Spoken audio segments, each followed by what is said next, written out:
because there's a real need for some sort of brain treatments in this area. I remember when I first started doing research and using neurofeedback with concussions, and 3 years ago I went to the Sports Neuropsychology Society meeting. So there's all these physicians and doctors and people who are coming up, but this is really important in the field to give hope for treatment. So doing this type of research is really, really important. Thank you for bringing that up. That actually gets a little bit to my background. I actually don't pretend to know anything about these diseases. I don't know what causes them or the biology of them. I skipped right to treatment because to me it's more important to treat without truly understanding the cause than to understand the cause and not have a treatment. Right, and I think what we found with the neurofeedback when we look at the QEEG and the patterns, now we can see different injuries and areas, and we can fine-tune it to different locations and different areas. So we'll see similar things like memory improvement and depression and attention and concentration, and then see that they're lasting. So that's something else when you get into this. What I was going to ask you is that have they followed any of the initial 10 people to see how long the results have maintained? They haven't published that. They follow them, but those results are not published, and they claim it's what appears to be a permanent or semi-permanent cure. And I actually believe, based on the biology, once you get that ATP going, you get the neurons and the glials, the good vibe cells, to repair themselves. Our neurons, our brain cells, are different, as you know, in that we keep them for life, for the most part.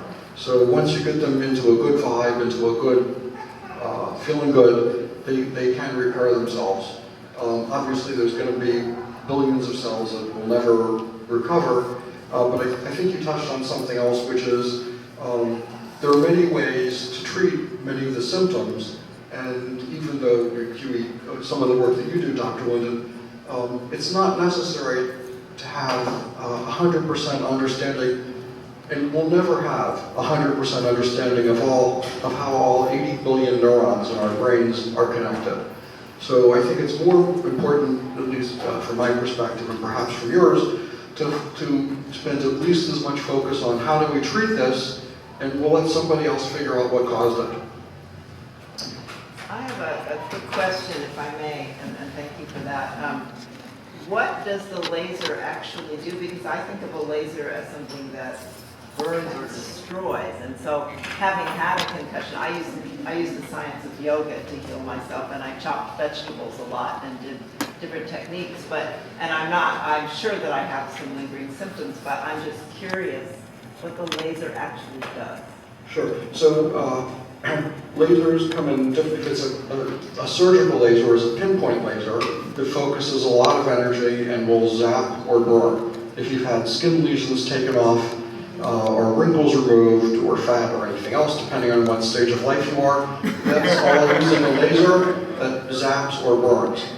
This is the same laser, but because it's about 2 inches across instead of pinpoint, it does not zap or burn. That same energy transmits through the skull, through the skin, into the brain, or if you're treating pain, into the muscle, and it energizes the cell, it accelerates, it increases ATP, and that accelerates the healing process.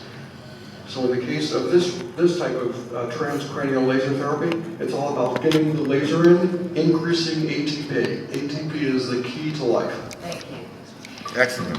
I've also had several concussions, and one was with my husband many years ago where I didn't even have any short-term memory for almost 2.5 years. A friend of mine called me up one day and said, you need to talk to Pat Dane and Dr. Harold Kraft, because they are doing something that nobody else is doing. And because I was on the board for Concussion Legacy Foundation and understanding, and we're having quarterly phone calls and continued education about all of this, this just intrigued me too, because I have headaches, I'm light sensitive. Would it be nice to let some of this pain in my lower neck get away in my lower back? So after speaking with Pat Dane, who also is going to talk about his son's recovery in the military, I was fascinated and talked to Reggie about having Dr. Kraft come, because this is the type of new technology that we are in the early stages of, and why it's so necessary to be able to get these clinical trials done so that we can see the end results. And to me, if this works the way that they say it works, and even knowing not just professional athletes, but other people who have had TBIs and caretakers and things that, you know, we could really expand on this and train the trainer and make this something that could go all over the country in the end, that could actually help people. And so I'm very excited about it as well. See similar things like memory improvement and depression and attention and concentration, and then see that they're lasting. So that's something else when you get into this. What I was going to ask you is that have they followed any of the initial 10 people to see how long the results have maintained? They haven't published that. They follow them, but those results are not published, and they claim it's what appears to be a permanent or semi-permanent cure. And I actually believe, based on the biology, once you get that ATP going, you get the neurons and the glials, the good vibe cells, to repair themselves. Our neurons, our brain cells, are different, as you know, in that we keep them for life, for the most part. So once you get them into a good vibe, into a good, feeling good, they can repair themselves. Obviously, there's going to be billions of cells that will never recover, but I think you touched on something else, which is there are many ways to treat many of the symptoms, and even though some of the work that you do, Dr. Linden, it's not necessary to have 100% understanding, and we'll never have 100% understanding of how all 80 billion neurons in our brains are connected. So I think it's more important, at least from my perspective and perhaps from yours, to spend at least as much focus on how do we treat this, and we'll let somebody else figure out what caused it.